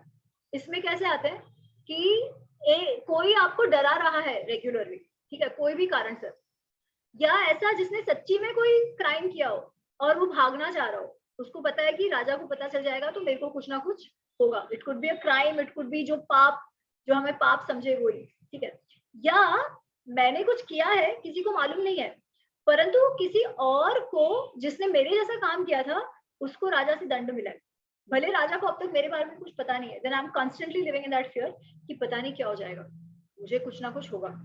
मैंने किसी का जमीन हथिया ली हो तो मुझे हमेशा डर लगेगा। अगर मुझे कोई पनिशमेंट मिल गया हो और मुझ में वो क्रोध वाला फैक्टर ना हो, अगर I am a little more क्या कहते हैं, लिटिल मोर कावर्डिश अबाउट इट, जो आप में शौर्य होगा वो तो बहुत ज्यादा एंगर होगा, एग्रेशन होगा तो एंग्री हो जाएगा, गुस्सा हो जाएगा। एग्रेशन नहीं है तो सबमिसिव तो होगा वो, पर अंदर अंदर वो डर के मारे ही is very easy to sell out कि तुमको पता नहीं है मुझे मेरे साथ और क्या हो जाएगा, ठीक है। तो you can read all of that. जो जिसको पता हो कि राजा मुझे, और जिसको मन में हो कि राजा मुझे पसंद नहीं करता, कोई it could be for whatever reason, उसके दिमाग में ही बैठ गया हो कि राजा मुझे पसंद नहीं करता, लोगों के दिमाग में बैठ गया है कि अरे ये स्टेट इज आफ्टर मी, मेरे साथ बुराई होने वाला है, ये हिंदुत्ववादी हमारा जान लेके रखेंगे, वट एवर राइट, या ये जो अपर कास्ट है वो लोअर कास्ट को हमेशा दबाते रहेंगे, और so I am always in fear कि अरे मेरे साथ क्या हो जाएगा, मोदी आ जाएंगे तो मेरे साथ क्या हो जाएगा, है ना, पता नहीं मेरा तो सेक्युलरिज्म खत्म हो जाएगा, the idea of India will and. So I'm perpetually in that fright mode, and that fright mode makes me do all sorts of things. Now इस केस में there is no real fright, it's not real fright, it's basically knowing कि आपके privileges चले जाएंगे, इतने time तक आपने जो राज और ऐशो आराम किया है वो चला जाएगा, the elite group का। तो वो क्या करते हैं, वो ऐसा फ्राइट क्रिएट करते हैं कि अरे भाई the idea of India is in danger, सारे पारितोषिक जो है ना कि अवार्ड वापसी करा दो भाई, क्योंकि हम सब तो डेंजर में है, पता नहीं क्या हो जाएगा, स्टेट क्या कर देगा, है ना। तो आप स्वयं डरे हुए ना हो, पर आप डराओ लोगों को, ये अरे बाबा आपकी सिटीजनशिप चली जाएगी, ये क्या था, आपने लोगों को डरा कर रख दिया, एक बार लोग डर गए कि खत्म, very easy to be exploited by forces outside, right. तो इस तरीके से ये काम करते हैं, applicable till date. Then there is लुब्ध वर्ग, ग्रीडी, है ना, ग्रीडी व्यसनी, इसमें भी बहुत सारे आगे, मुझे पैसा चाहिए, पैसे के लिए तो लोग वैसे ही बिक जाते हैं, इसमें तो कुछ कहने जैसी बात ही नहीं है ना। इट कुड बी पैसा, it could B sex, Honey trapping, ये सब ऐसे ही काम करते हैं। Indulgence, you ensure somebody is indulge, आप उनको ये क्या कहते हैं, अमन की आशा के लिए ले जाओ, अच्छे अच्छे जगहों पे खाना खिलाओ, घुमाओ, लड़कियों से मिलाओ, भाई आई एम हैप्पी, मुझे ये सब मिल गया, एंड फिर मैं हमेशा पाकिस्तान की बात बोलूंगा, clear. Same thing goes for money as well. एक तो आपको होगी, आप एक तो मैं स्वयं ही खुद को बहुत महान समझती हूँ और मुझे लगता है जो मुझे मिलना चाहिए वो मुझे नहीं मिला, unfortunately some good people also fall into this category, we've seen, I don't want to take names, but अभी भी हमने देखा है कि ऐसे लोग हैं जो हमेशा से एक आइडियोलॉजी के साथ रहे हैं, बहुत कमिटेड रहे हैं, परंतु सर्टेन पोजीशन ना मिलने के कारण, मिनिस्ट्री ना मिलने के कारण उन्होंने अपनी ही आइडियोलॉजी छोड़ दी है ना। वो बहुत अच्छे लोग हैं, बड़े लोग हैं, they've achieved a lot in life, I'm no one to comment on it, but we've seen it, right? हमने देखा है ऐसे कितने लोग हैं जो कोई पोजीशन ना मिलने के कारण दूसरी तरफ चले गए। Yashwant Sinha, I join TMC, इनके बारे में तो बात कर सकती हूँ। सोचो, जो बीजेपी अटल बिहारी वाजपेयी गवर्नमेंट में जो मिनिस्टर रह चुके हैं वो टीएमसी में चले जाते हैं। शत्रुघ्न सिन्हा इतने साल बीजेपी में रहे, टीएमसी चले गए, क्यों? मान नहीं मिला। वेरी इजी, जिनको मान नहीं मिला उनको आप तोड़ सकते हो एंड तुरंत वो आपके अगेंस्ट मन में आया था बात करने लगेंगे, ठीक है? तो these are the different kinds of categories of people जिनको आप आराम से तोड़ फोड़ सकते हो। अच्छा, अब चाणक्य गोज ऑन टू से इनको आप कैसे तोड़ो फोड़ो, तो वो कहते हैं कि जो क्रुद्ध वर्ग है ना, उसको तो आप कहो कि अरे आप सही हो, आपका योर एंगर इज जस्टिफाइड, ये तो राजा जो है वो ऐसा ही है और वो आपको कभी भी कुछ भी कर सकता है, उससे अच्छा यू जॉइन अस। और जब एंगर में आप हो तो आप सोचते नहीं हो ना, आपको लगता है ठीक है भाई मेरे साथ अन्याय हो रहा है तो आई विल जॉइन यू। जो डरा हुआ है उसको आप कहो कि बाबा तुम्हारे साथ तो और बुराई होने वाला है, which we see as we saw CA का, आपका तो सिटीजनशिप चला जाएगा, वो तो रोजी रोटी नहीं मिलेगी, आपको तो निकाल दिया जाएगा, वगैरह वगैरह, है ना? तो उनको आप इस तरीके से कह के एक तो वो डर में रखो और फोड़ो। जो मानी है उसे कहो अरे इनको तो आपकी कोई पड़ी नहीं है, आप हमारे पास आओ, हम देखो आपको कैसे ट्रीट करते हैं। ये राजा तो आपकी वैल्यू नहीं समझता। जो ग्रीडी है उनको तो अरे वो आपको क्या देंगे, हम है ना, हम आपको ये सारा इंटरनेशनल ट्रैवल कराएंगे। जो हमने कहा जब मनमोहन सिंह होते थे तो हमारी मीडिया कैसे ट्रैवल करती थी, हमने देखा है जो इकोसिस्टम है। अब क्यों, अब उनको पेट में क्यों दुख रहा है? क्योंकि वो जो लाइफस्टाइल उनको मिलती थी, जो ऐशो आराम मिलते थे, अब नहीं मिलता। अब स्वयं के खर्चे पे जाना पड़ता है, एयरफोर्स वाले प्लेन्स में नहीं जा सकते। तो अब क्या करेंगे, वो फूटने को तैयार है, बाहर जा जाके भारत के विरुद्ध लिखेंगे। So you see, वो जो बात कर रहे हैं वो आज भी होता है, आज भी foreign forces are involved in our politics. Hopefully we would be also doing a little bit of it. पर इस तरीके से आप इंटरनली कैसे ये सारे प्रॉब्लम्स क्रिएट करो, इंटरनली कैसे आप लोगों को उकसाओ जिससे वो स्टरलाइट का प्लांट जो है, जो हमको कॉपर में सेल्फ सफिशिएंट बना रखा था, उसको आपने तोड़ दिया। क्यों? उसको आपने बंद करवा दिया। वो व्हाटएवर एनवायरमेंटल फलाना ठिकाना रीजंस करके, ह्यूमन राइट्स में ये करके, पैसा भर भर के लॉट ऑफ मनी जो आता है, जो अभी फकरा के कारण नहीं आ पा रहा है, ह्यूमैनिटेरियन कॉजेज, एड वगैरह वगैरह, not all of it but some of it, ये जाता कहाँ है? इसी तरीके से चैनलाइज होता है ना? इसी तरीके से स्पाइज होते हैं, इसी तरीके से वो लोगों को आइडेंटिफाई करते हैं और आइडेंटिफाई करके ऐसे ऐसी सिचुएशंस खड़े करते हैं जिससे वो जो उनका क्रोध, भीत, लुब्ध, मान, ये जो है उसको आप रीफोर्स करो और कंटिन्यूअस स्लो बर्निंग प्रॉब्लम्स राष्ट्र के लिए चलाए रखो, चलाए रखो, चलाए रखो। क्योंकि जब तक प्रॉब्लम्स चलते रहेंगे तब तक तो आपका प्रोग्रेस, उन्नति, उत्कर्ष तो कुछ होने वाला नहीं।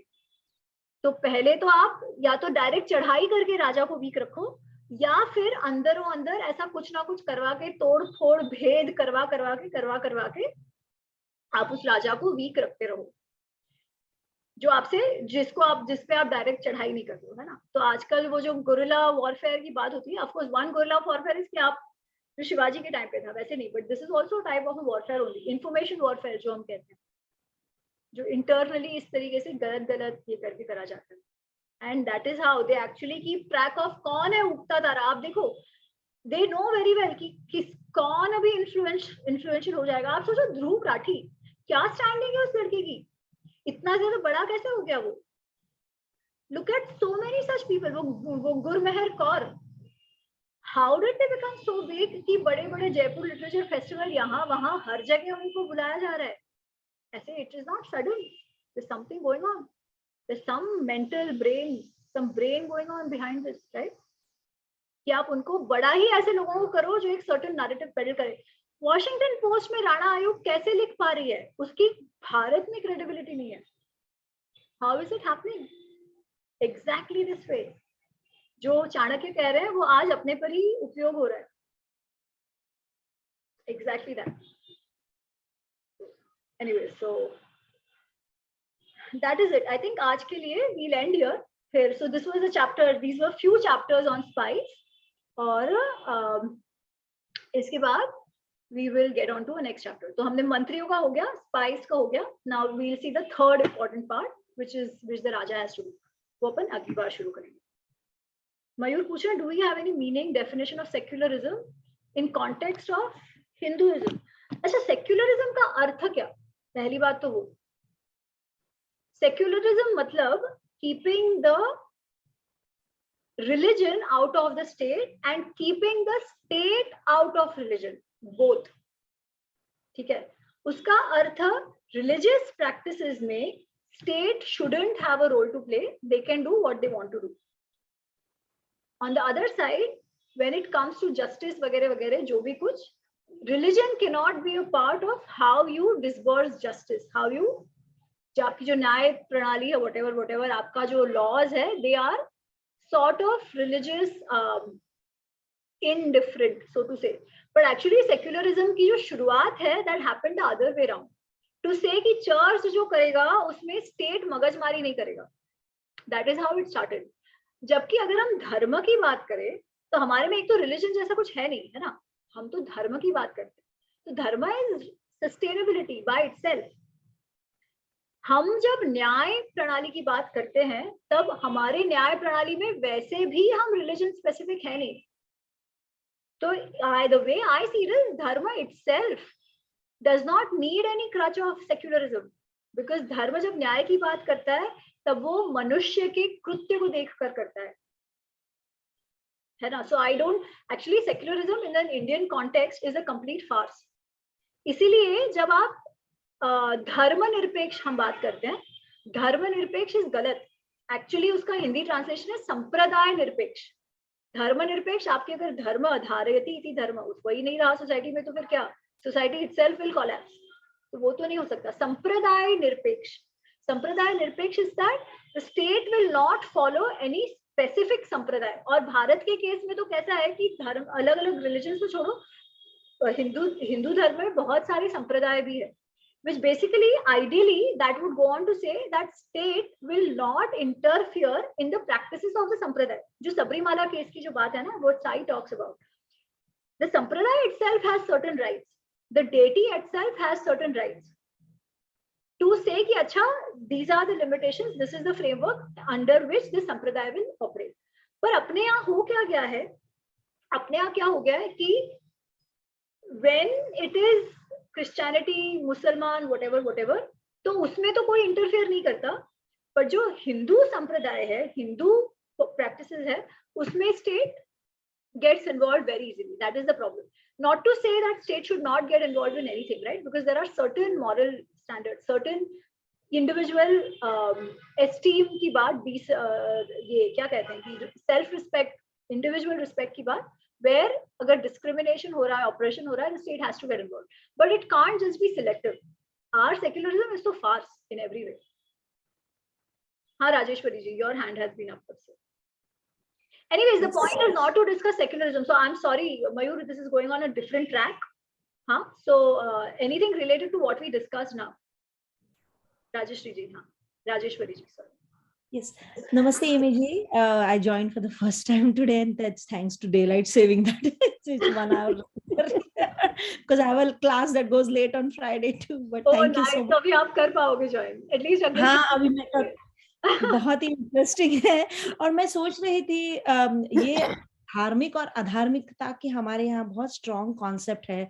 तो ये जो स्पाइस है, when I first initially thought isn't this going in the adharmic domain a little bit, like how do you retain the dharmikta of it and be ethical about it? You know, it's kind of unethical, but it is for Why ethical. Is it unethical? Why is it unethical? I mean, it depends on, I guess, so I was thinking more about it, and I guess it depends on how, or the intention. If the intention is good for the king to know his own subjects, it is ethical. But if you are employing it like how it is being employed against Bharat, then I guess it becomes adharmic, unethical at that point, when you're trying to actively break up your country. And so that's where it kind of, now in today's context may be clear, but in the olden times when there were kingdoms, I don't know whether it was easy to determine that. And then one example I saw is of Ramdas Swami, who was also acting as this informant to Shivaji Maharaj and played a crucial role in that. Unfortunately, history doesn't speak too much about these spies, right? So there's very little we know. So that whole, I don't know if there's even a question in here, but I get your point. I get your point. Yeah. कैसा है ना राजेश्वरी जी, I would look at it from the perspective of the राष्ट्र. राजा जो कर रहा है वो राष्ट्र के उन्नति, राष्ट्र के सस्टेनेंस के लिए आवश्यक है कि नहीं है, ठीक है. इसके लिए वो उसे जो भी करना चाहिए राजा को, वो उसे करना है. अपने राष्ट्र, अपने सिटीजन्स के रक्षा के लिए उसे जो भी करना है करना है. अच्छा, इसका अर्थ क्या हुआ कि अगर दूसरा राष्ट्र है वो आपसे ज्यादा शक्तिशाली है और आपको दबाने का प्रयत्न कर सकता है, तो you have to employ some of these skills to ensure you may not be able to match them in army strength. तो फिर आप कैसे इंश्योर करो कि वो आपको दबाने का प्रयत्न ना करे? By ensuring कि वो अपने बीच उलझते जाते रह सके. The intention is the उन्नति, independence of your own राष्ट्र. इन सब में ये आ जाता है किस इंटेंशन से कोई भी कार्य करा गया हो, ठीक है. किस इंटेंशन से कोई भी कार्य करा जाता हो, दैट विल डिटरमाइन वो धार्मिक है या अधार्मिक. धार्मिक अधार्मिक, हमने धर्म की कितनी बार हमने चर्चा करी है. धर्म मतलब क्या? धर्म sustainability. Any act that promotes sustainability of a system. In this case एक राजा का जो दायित्व है वो अपने राष्ट्र के लिए है. अपने राष्ट्र के सस्टेनेंस के लिए जो भी कार्य उसे करना पड़े वो है धार्मिक. अब उस सिस्टम को आप बढ़ा दो और आपको अच्छा यूनिवर्स के लिए क्या है तो वो अलग हो जाएगा, बट उसके लिए दायित्व किसका है? उसके लिए सबका दायित्व है. तो अगर हर एक राजा उसी तरीके से बिहेव करे अपने राष्ट्र के लिए अच्छा जो है, without trying to be aggressive on others, without trying to हड़पो what is others, so it will be fine. But that doesn't happen. Because it doesn't happen, you have to ensure that आपका राज्य protected हो. तो ethics जो है ना, they can never be binary. Ethics have to be seen in the context of that situation. Of course, उसका मतलब when it comes to individual rights, that's a different issue altogether, right? But overall, ethics will have to be seen in context of the situation. I hope I'm clear. मैं जो समझाने का yes, you are right. Thank you. That does clear it. And if I may just add a little bit to that, like I was thinking about the Ashwamedh Yajna, right? That you're right.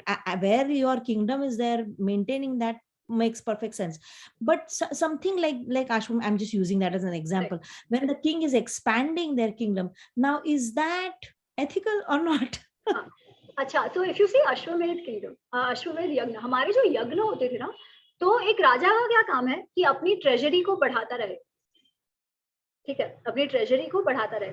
उसके लिए एक तो है कि अपने देश में जो कर लगाए, that is one way of it. दूसरा is you provide protection to other राज्यस even if forcefully and collect tax from them. अगर हम हमारे तौर पे देखें ना, तो जब अश्वमेध यज्ञ होते थे तो अगर सपोज वहां का राजा हार गया ना, तो ऐसा नहीं होता था कि वो राज्य वो हड़पा ले. वो क्या करते थे कि उसके पुत्र को वहां पर स्थापित कर देते थे. फॉर एग्जाम्पल, जरासंघ को मारा, ठीक है, वो मगध के राजा थे. जरासंघ को मारा because he was a threat to the Rajasuya yagya which Yudhishthir wanted to do. तो उन्होंने वो मगध को अपना पचा नहीं लिया. उन्होंने क्या किया, जरासंघ का बेटा था सहदेव, उसको क्राउन किया. सिमिलरली जब अश्वमेध यज्ञ होता है तब जहां जहां पर भी एक तो क्या है बेसिकली इसमें, it is not singular, right. What does नीति शास्त्र से? नीति शास्त्र से कि अगर आपसे बहुत ही ज्यादा शक्तिशाली कोई राष्ट्र है ना, तो जो छोटा राष्ट्र है दे शुड डू संधि विद देम, ठीक है. संधि का अर्थ क्या? वो कहेंगे अच्छा ठीक है हम आपको टैक्स दे देंगे, you don't fight with them. ये छोटे राष्ट्रों को करना चाहिए अनलेस एंड अनटिल जब उनको पता है कि ये केवल टैक्स लेके खुश है. इसलिए अश्वमेध यज्ञ में क्या होता था, वो हर एक के साथ लड़ाई नहीं करते थे. जहां जहां पर वो घोड़ा जाएगा वहां पर अगर सामने वाले राष्ट्र उनको एक्सेप्ट करके बोलेंगे ये लो हमारे gifts, good enough, you move on, कि हम आपको छत्रपति एक्सेप्ट करते हैं. हम आपको टैक्स देते हैं when we accept that you are Chhatrapati, उसका मतलब अगर हमारे पर कोई और वार करेगा तो आप हमारे लिए खड़े रहोगे, उसके लिए क्या हम आपको ये गिफ्ट्स और टैक्स हम देते हैं। ऐसे सिर्फ लड़ाई उसी राष्ट्रों में होती थी जहां पर वो स्वयं जो राजा है कि नहीं नहीं we don't accept your Chhatrapati Chakravarti status. अब वो किस सिचुएशन में होता है जब वो उसको, और रादर नीति शास्त्र के हिसाब से अगर वो राष्ट्र जो है वो बहुत वीक है और ये राष्ट्र जो अश्वमेध कर रहा है वो बहुत स्ट्रांग है, तो ये वीक राष्ट्र को वैसा नहीं करना चाहिए। ओनली इन द सिचुएशन जब इसको लगे कि नहीं नहीं मैं तो इससे ज्यादा स्ट्रांग हूँ, उस सिचुएशन में आपको लड़ाई करनी चाहिए। ठीक है, तो that used to be the structure and Ashvamedh yagya का रूल्स एंड रेगुलेशन। तो अगेन हम जो धर्म की बात करते हैं, वो धर्म भी जो है वो हर एक राष्ट्र को अपनी परिस्थिति के हिसाब से देखना है कि उस परिस्थिति में, जैसे हम फिलहाल यूक्रेन और रशिया की बात करें, Ukraine is much smaller, Russia all said and done was feeling threatened because of this whole NATO politicking that was going on, क्योंकि यूक्रेन ने पहले ही कहा था it will not be a part of NATO। ठीक है, पर US क्या करता रहा, चढ़ाता रहा। Russian regime which was favorable to Russians, उसको डिपोज कर दिया और किसी और को जो यूएस के तरफ है उसको कर दिया, और ये गधे लोग लड़ने पे तुल गए। जबकि अब जब लड़ने पे तुले हैं तो अमेरिका ने तो हाथ खड़ा कर दिया, आप सोचो। तो एज ए यूक्रेन उसका धर्म क्या था, रशिया का धर्म था अपने बॉर्डर्स को सेफ रखने के लिए, अगर मेरा नेबर ऐसा है who is coming across as a threat to me, जानबूझ के he is acting as a base to foreign powers which will then impact me, उसका धर्म था वो करना। ठीक है, again I am not getting into a lot of politics here, but मैं जस्ट ओवरऑल जो अंडरस्टैंडिंग है उस हिसाब से कह रही हूँ। यूक्रेन का क्या धर्म था, अपने जो लोग हैं उनको बचाना, and not get involve into the politics of the super powers, क्योंकि वो बहुत छोटा है, पर उसको ये लगा कि अरे देख लेना मैं दिखा दूंगा, क्योंकि उसका जो ज़ेलेंस्की है वो बेवकूफ है, he doesn't understand politics, he should have said ये आप लोगों का प्रॉब्लम है, I am not getting involved here, simple, but he didn't do that। तो धर्म क्या है, यूक्रेन का धर्म और रशिया का धर्म भी अलग अलग है, बिकॉज उनकी कैपेबिलिटी इनहेरेंटली अलग अलग है।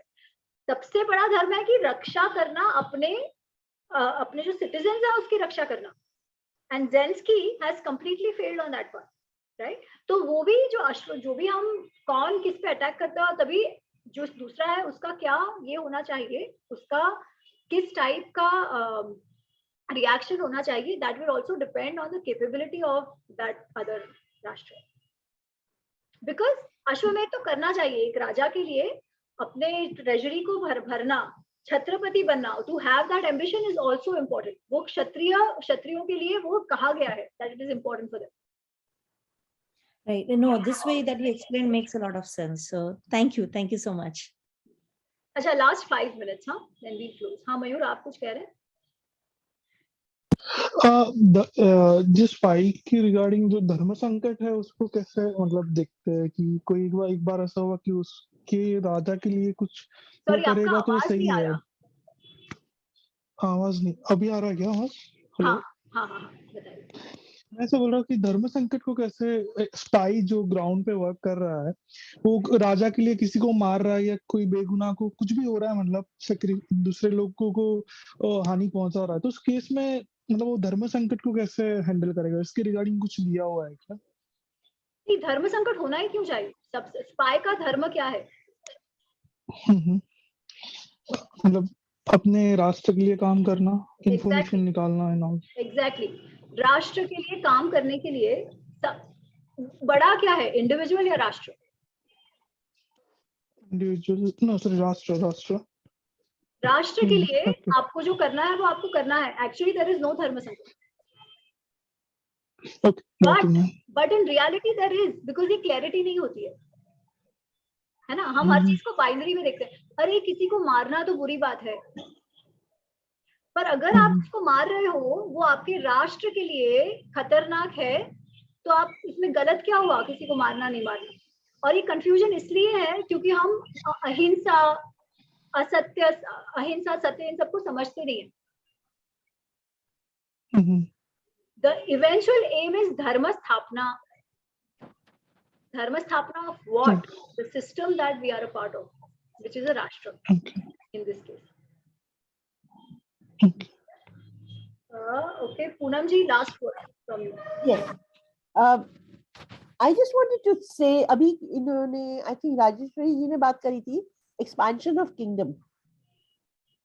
आपने भी बात करी थी. The thing is, जो हम लोग के जो हमारी अंडरस्टैंडिंग में समझ आया अब तक, जो महाभारत में अश्वमेध यज्ञ राज्य यज्ञ होते थे, वो एक्सपेंशन के लिए नहीं होते थे.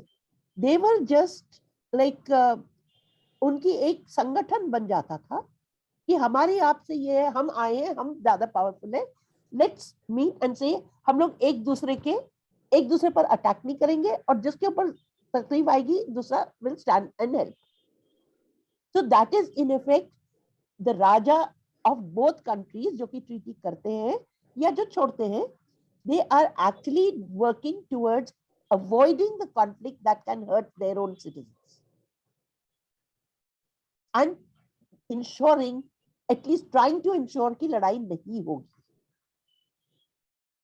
ऐसा नहीं है क्या उसमें, and they didn't force anyone, they went. देखो हम ये ऑफर लेकर आए हैं. अश्वमेध के घोड़े में भी यही था, you accepted, great, you don't you fight. और राजसूय में तो दे जस्ट ओपनली इनवाइटेड कि भाई हम अपना संधि का हाथ कर रहे हैं. उधर तो कोई लड़ने गया नहीं था. नहीं, राजसूय में भी तो गए थे लड़ने. नहीं, राजसूय में भी राजसूय में भी तकरीबन वैसा ही था. की बात है ना, तो चक्रवर्ती आप एक्सेप्ट डन डिफरेंटली. हां, it was done a little थोड़ा नहीं था, बट द इंटेंशन दोनों का सेम था. पर्पस दोनों का सेम था कि आप अपने मुल्क में, अपने राष्ट्र में, अपने देश में शांति और प्रॉस्पेरिटी, सब क्या समृद्धि बनाए रखने के लिए आपको लड़ाई से दूर रहना है. और लड़ाई हमेशा बाजू वालों से होगी जो कि आपके उसमें आपके लोगों को तोड़ेंगे भी, उसमें अनरेस्ट भी फैलाएंगे, जैसा हो रहा है आजकल भी. In every place it is happening. Because I just red a book called, 2 किताबें पढ़ी थी, I don't know if you heard of them, the confessions of an economic hitman, John Perkins है. और वो पढ़ के हमें बहुत सारी चीजें ना, I could connect how these inner spice work.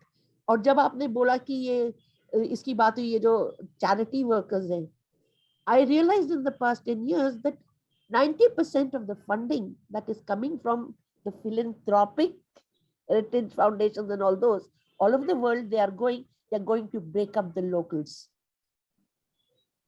उसमें कुछ भी उसमें, I mean a part of the, वहां पे हमें धीरे धीरे समझ आया कि जो हमारे को इतने प्यार से बात कर रहे हैं वो क्यों कर रहे हैं, क्यों इतनी पुचकार दुलारो. तो वो आज भी है और चाणक्य के टाइम में भी थी. ये चीजें जो intrigue will always be there. And the lucky thing is that जो चाणक्य ने बताया वो रिलीजन के हिसाब से नहीं बताया. उस टाइम कोई दूसरा था भी नहीं, कोई था भी नहीं ना कि हमारे में कन्वर्ट हो जाओ टाइप नहीं था. बौद्ध वर नॉट डूइंग दैट. नहीं, ऐसा तो कुछ नहीं था. लेकिन जैसे जिस तरह का हम लोग का आज है कि Christianity wants to take over, नहीं ऐसा नहीं था. इसीलिए तो इज रिटन ऑल दिस ना पूनम जी. वो तो था ही नहीं. नहीं एग्जैक्टली. तो हमको यही समझना है कि हमको लगता है तब नहीं था, तभी भी ऐसी परिस्थिति थी. And he dealt with it very smartly rather than saying कि तब नहीं था. नहीं, I would say why is he going into इस तरह का नहीं था, जिस लेवल तक नहीं था, जिस लेवल तक. Again I would say why technology has changed. It is all the same. नहीं तो वो इतने डिटेल में जाएंगे ही क्यों if it was not required, right? So let's not make a judgment on तब कैसा था. I'm actually saying कि तभी भी वो इतना relevant था, आज भी वो उतना ही relevant है हमारे लिए. ये बात समझना कि how it works. हमारा जो हमें नहीं समझ में आया, जो आप क्लैरिफाई कर सकते हैं, because I am not that informed, that knowledgeable, कि जिस तरह के क्या बोलते हैं अमानुषीय तत्व आजकल के रिलीजन्स में है, उस टाइम भी थे क्या ऐसे अलग अलग? वो अलग चीज है ना, क्योंकि रिलीजन अलग की बात करने की उस टाइम इतना ज्यादा नहीं था. So they had to be dealt with, and all these things are general guidelines to deal with every sort of situation. वो किसी और फॉर्म में होता होगा, ठीक है ना. ये नहीं था कन्वर्ट हो हमारे, वैसा नहीं था. क्या ये वाले कृत्य नहीं होते थे? होते होंगे, ऐसा नहीं है कि नहीं होते थे. आज पहली बार तो नहीं हुआ ना ये कि जी प्रेग्नेंट औरतों को कर रहे हैं, या all those things have been happening, they are nothing new. हम लोग को ज्यादा पता चल रहा है वो अलग बात है, लेकिन these were not the reasons to be done, there are the reasons. नहीं, ये fair enough. हमारा कहने का मतलब है। No, I agree, and that's exactly, you're right. That is the thing. इसीलिए धर्म और मजहब में फर्क है। उस टाइम इस तरह के मजहब थे भी नहीं, और जो हम लोग के थे, और when I was watching the Chanakya again, जिस टाइम जब आपने बोला वो जो कपालिक होते हैं, नहीं वो जो जटाधारी और मुंड वाले होते हैं, उसके अंदर वो पुरु के सिंहरण की बीवी को जाके बोलता है, मुझे तुम्हारे मस्तक पर साम्राज्ञी का तेज नजर आ रहा है। Remember, अब वो उसको निकाल देते हैं कि तुमको तो गुप्तचर गो एंड टेल, और वो बोलता है वो कपालिकों को ढूंढो कौन थे वो। तो that just reminded me कि मैंने recently, I think 2-3 हफ्ते पहले देखा था वो, because I'm revisiting all those things So again, Chanakya is really well written. connecting and देखना चाहिए। understanding, ये सारी और चीजें ऊपर से the movie did a great job। आप लोग ने देखी नहीं, हमने देखी हाँ, Kashmir Files, and that did a great job in connecting these things। absolutely। पर पूनम जी, I will have to close, 6:30 हो गए, Yes। मुझे एक्चुअली निकलना है। हमने सिर्फ इतनी ही बात करनी थी जी जी, नहीं, fair सब fair, पढ़ो तो बड़ा कुछ कनेक्ट होता है। absolutely absolutely। I think it was good I did not read Chanakya when I was 18, तब हमें कुछ